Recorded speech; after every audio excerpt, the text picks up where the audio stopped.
رجع لورا بقى كده، امشي بقى كده لقدام. تعالي بقى، نزليه نزليه.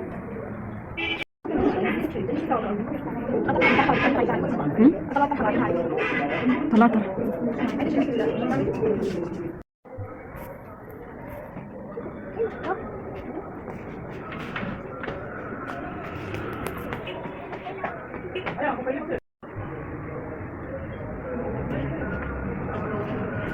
عايزه تاخدي راي بابا برضو، خدي رايه ولفي كده وبصي لنفسك في المرايه كذا مره وشوفي. هو في نفس الفكره كده بس ساده.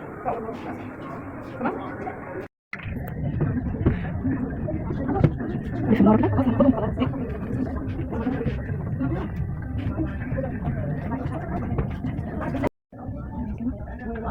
طويل عليها ياسين ولا معقول؟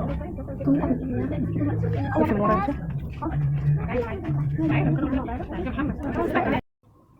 ازيكم عاملين ايه؟ يا رب تكونوا بخير. كل سنة وانتم طيبين، وكل الأمة العربية والإسلامية في كل الدول طيبة وبخير.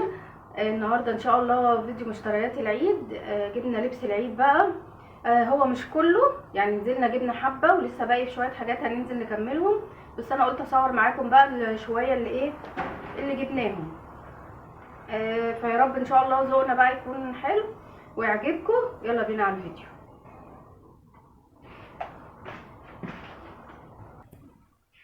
اول حاجه بقى هبتدي بلبس اسيل. اول حاجه اسيل جابت الشميز ده. احنا طبعا العيد ده كنا محتارين احنا هنجيب خريفي ولا صيفي. احنا قلنا شتوي مش هينفع، وكانوا جايبين لبس كتير في الشتاء، فقلنا يا هيبقى خريفي يا هيبقى صيفي. فهي جابت ده ينفع بقى تلبسه كمان في الشتاء، في الخريف، في الصيف، زي ما هي حابه. بصوا كده، هو شميز. بصوا ده طوله كده، الكم عليه زرار، هقرب لكم دلوقتي اوريهولكم. هنا في قلب ومكتوب فيه كلام كده، وفي جيبين من هنا. وبصوا الوسط كده بيقفل زي استك كده، بيقفل زي ما هي عايزه تضيقه ايه تفتحه ايه زي ما هي عايزه. ونفس الحزام ده اللي بيضيق ويوسع موجود على الجيبين اللي في الجنب، ومن ورا كمان حلو قوي. بصوا عليه كده كباشوه، ومكتوب عليه برضو كتابة من تحت، وعليه برضو حزام من هنا بيضيقه، بيديله شكل حلو قوي في اللبس. هتلاقوها برضو في الفيديو هي لابساه، كانت بتقيس عليه الشميز في المحل وكانت لابساه، كان حلو قوي عليها، عاجبني جدا لدرجة ان انا قلت لها انا هلبسه معاكي. هقرب لكم بقى عشان تشوفوا القماشة. بصوا اللون والقماشة طرية جدا من جوه، تحفة تحفة. الشميز دوت احنا فضلنا نلف كتير، كان كله بيقول من 400 ل 350، لحد ما رحنا محل كده في الاخر كان معلق استند كده، وقال اي حاجة من على الاستند ب 250. كان بيصفي شميزات زي دي وحاجات جينز، هتشوفوها برضو وهي في المحل بتقيسها. بس ده اللي كان عاجبنا بقى، وكان احلى حاجة من الحاجات اللي في التصفية، وخدناه ب 250 جنيه. يعني كان كل المحلات عارضه، وفي ب 400 وفي ب 500. احنا الحمد لله لقينا المحل ده عارض اي حاجه على الستاند اللي كان عارضه ب 250، فخدناه ب 250. ده اول حاجه جابتها اسيل. جابت ايه تاني؟ جابت فستان. هي مقاسها محير، فقدلنا فتره يعني من اول الشتاء كل ما انزل اجيب لها فستان هي نفسها فيه، يقولوا لي لا ده ما السن المحير ملوش فساتين، يعني كله كبير عليها. فما صدقنا لقينا ده، فقالت لا هاخده، يعني هاخده. هو حلو، لما لبسته برضو جميل، هوريهولكم وهي لابساه برضو يجنن عليها الحمد لله. بصوا هي الرقبه هنا فيها استك، مقفوله باستك كده، مضمومه باستك، والوسط عليه استك وعليه حاجه كده اهي برضو برباط كده بتتضيق وتتوسع، والكم كمان عليه استك. اهو اجيبه لكم كده. هي برضو اللي اختارت اللون واختارت كل حاجه. بس كده قلتلكوا عليا انا مش عارفه مش هيبان.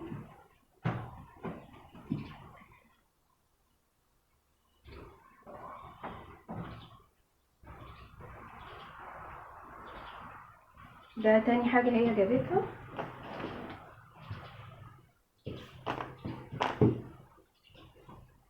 جابت ايه تاني؟ شيله.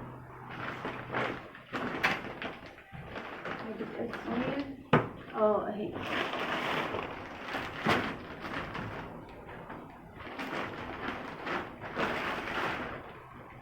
هو كان عاجبها قوي البنطلون ده، واول ما شافته واحنا بنشتري، من اول ما بدأنا نشتري جابته على طول. هي عايزه اللون ده، مع ان عندها اللون ده، بس عندها اللون ده او لون قريب منه، بس اللي هو الرجل اللي هو ضيقه من فوق وواسعه من تحت، وايد ليج من تحت. ده بقى البنطلون ده ستايله كله وايد ليج من اول فوق لتحت اهو. بصوا وعليه كده خطوط كده. هجيبهولكوا برضه اوريهولكوا.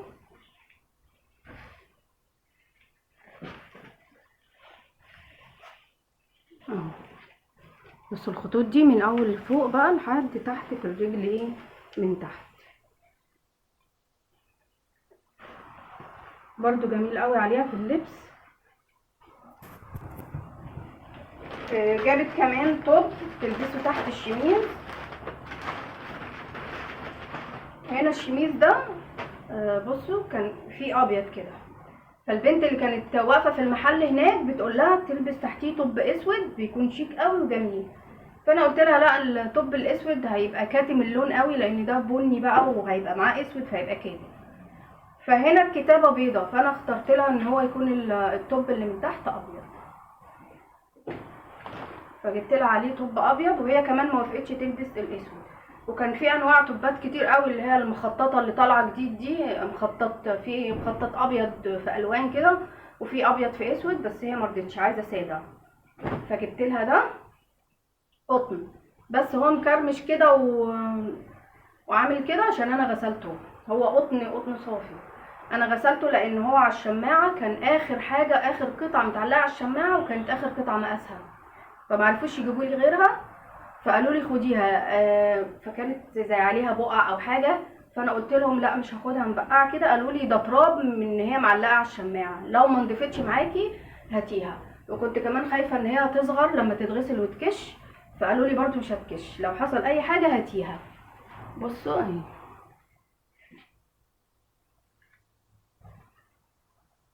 هكوهولها بقى، هيبقى تحفه. هو قطن ما فيهوش اي حاجه. وهنجيب لها واحد تاني كمان ان شاء الله لو نزلت ولقيت، لان هي كل اللي موجود في السوق دلوقتي المخطط ده وهي مش عايزاه.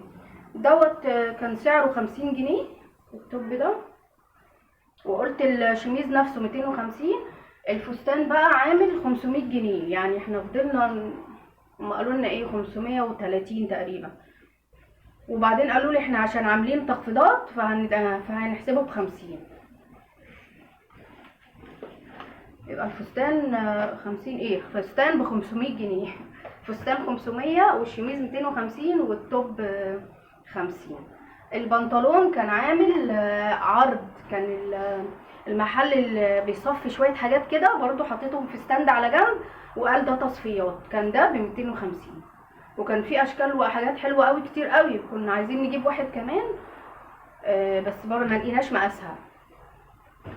انتوا عارفين ان هي مقاسها محير، فبتتعبني شويه في ان انا ادور لها والاقيها مقاسها. جابت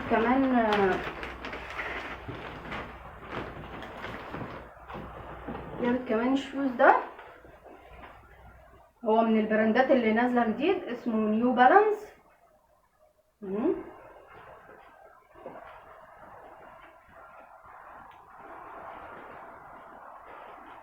ابيض في اسود من قريب.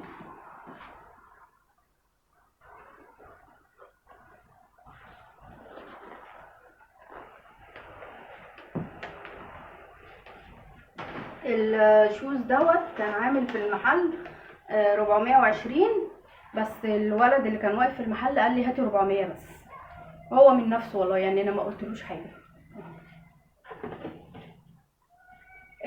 تاني حاجه بقى كده حاجه اسيل خلاص، ندخل بقى على حاجه بودي، عشان هو حاجه واحده، هو ما جابش غير التيشيرت.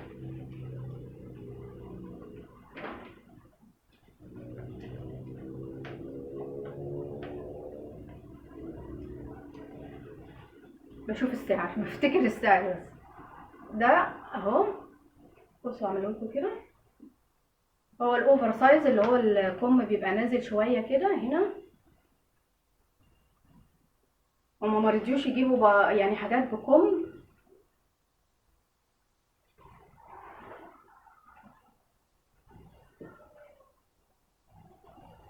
مكتوب عليه من ورا ومكتوب عليه كتابه كده صغيره من قدام. بصوا تحسوا كده ان التيشيرت زي فيه القماشه بتاعته ممشطه خطوط كده،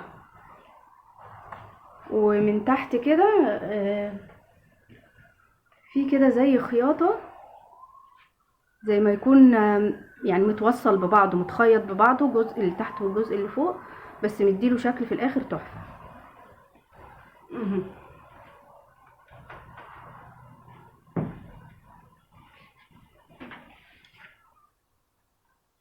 ده عامل 440 تيشيرت بتاع بودي. ولسه بقى ما كملش حاجته، هينزل بقى يكملها لسه، هو ما جابش غير التيشيرت. نشوف بقى حاجه ريسو. كل الحاجات دي انا هعيد عليها في المكوى وكده، ولو لقيت حاجه بتستاهل الغسيل بغسل. انا كده كده بغسل لهم اللبس، لاني مش بحب ان هم يلبسوا اللبس وحد 100 حد قايسه قبل كده، فبغسله لهم واكويه لهم واظبطه لهم واعلقه لهم. فهتلاقوا اللبس معظمه مكرمش، عشان انا في حاجات كتير كده يعني غسلتها. غسلت لبس اسيل وغسلت يعني حاجات من لبس ريسو. هتقولوا لي والتيكت، اقول لكم ما التيكت مغسول برضه، اتغسل مع الهدوم. ريسو اهو، جبت له برضه تيشيرت بنص كم، ما رضيتش اجيبه له بكم، وهو اللي اختار اللون والرسمه. كان في تيشيرت حلو قوي ابيض، بس عشان هو الطقم بتاع السنه اللي فاتت ابيض ما رضيش يجيب. كل بقى اللبس اللي نازل اللي هو التوينز، اللي هو قميص وعليه تيشيرت من تحت، يا اما قميص جبردين يا اما جينز يا اما قماش عادي. المهم ان هو قميص من فوق والتيشيرت من تحت بكم. فانا ما كنتش عايزه ده، لان هم ولادي ما بيلبسوش ولا تيشيرت كم في الصيف، ولا بيلبسوا القميص ده، بيقلعوه ويفضلوا بالتيشيرت، فبتبقى ملوش اي لازمه. بس انا برضو جبت له قميص يعني. بصوا، قلت برضو لا يكون الجو يعمل بالليل هوا ولا حاجه يلبس القميص. بصوا الرسمه اهي، واللون المنت اللي هو طالع جديد ده. نفس الفكره اللي هي القميص والتيشيرت دي بتاعت السنه اللي فاتت، برضو كنت جايبه له في الصيف، اوريهولكم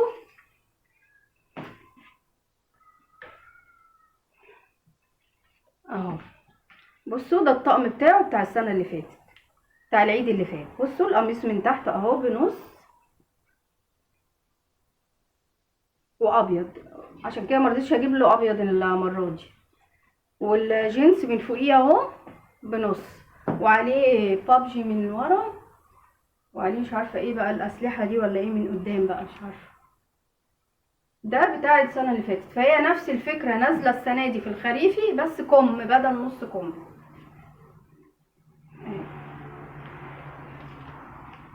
حطوله بقى هنا.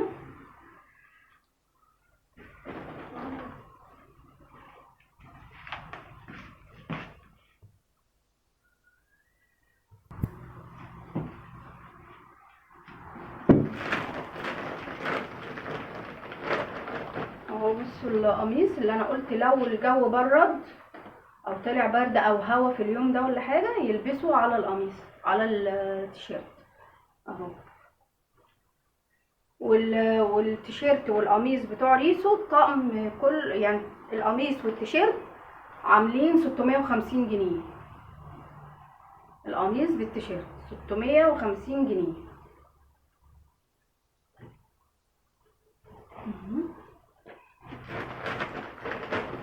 جبت له بنطلون. بصوا البنطلون ده كنت لقيت زيه في محل، بس المحل اللي بيبيع براندات عاليه دوت، كانش جينز، كان قماش بس نفس لون الجينز، نفس اللون الازرق ده بس قماش، وكان عامل 1000 جنيه. 1000 جنيه. انا اول ما شفت السعر طبعا ما قدرتش اشتريه، سبته ومشيت. بس فضلت ادور على نفس بقى الستايل لحد ما لقيته كده في الجينز اهو. لقيت ده في ماركة جونيور اهي، جونيور. البنطلون ده عامل 450 جنيه. هو الجينز طالع كتير قوي السنة دي، طالع في الجواكت وفي القمصان وفي البناطيل، كله بكل الوانه. فده كده اهو البنطلون بتاع ريسو كده ب450.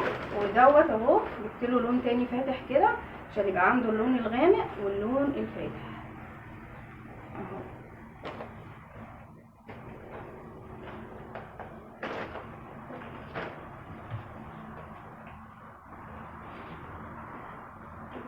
التيكت وقع، كنت عايزه اعرف السعر من على التيكت.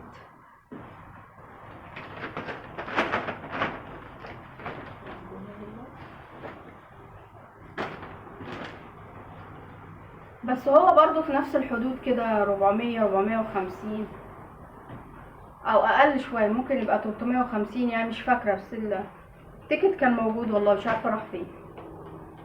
بصوا جينز عادي خالص بس اللون الافتح.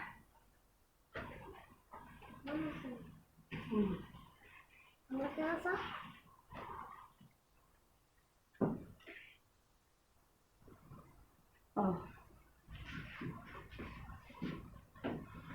اخر حاجه بقى في حاجه ريسو الشوز بتاعه. يعني بس التيشيرت عشان نزعل.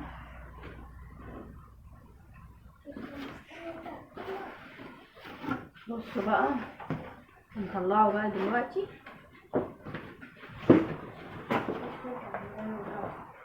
ده شوز ريسو، في حاجات كده بتلمع من الجنب. هو برضو في المحل قال لي ان هو يعني براند لسه طالع جديد اسمه باريس يعني. وبصوا هنا من الجنب بينور اهو. واسيل قالت هو هات له ابيض في اسود عشان بتعمل ماتشنج معاه بقى، عشان بتاعها هي كمان ابيض في اسود. بصوا كانوا بيدوسوا على الكعب كده ينور كده، نور اهو. بصوا هو مش باين قوي بس هو بينور. ده شوز ريسو كده. خلاص خلصنا. باقي خلاص بقى الاسيل تنزل تجيب الطرح بتاعتها، هتجيب طرحه للفستان وطرحه للشميز، وتجيب بندانات بقى تشوف هي عايزه ايه. وانا لسه ما جبتش، ربنا يسهل ان شاء الله ننزل ونجيب. انا قلت اوريكم بقى اللي احنا جبناه النهارده، وان شاء الله يا رب الفيديو الجاي اشوفكم على خير ان شاء الله. باي باي، سلام عليكم.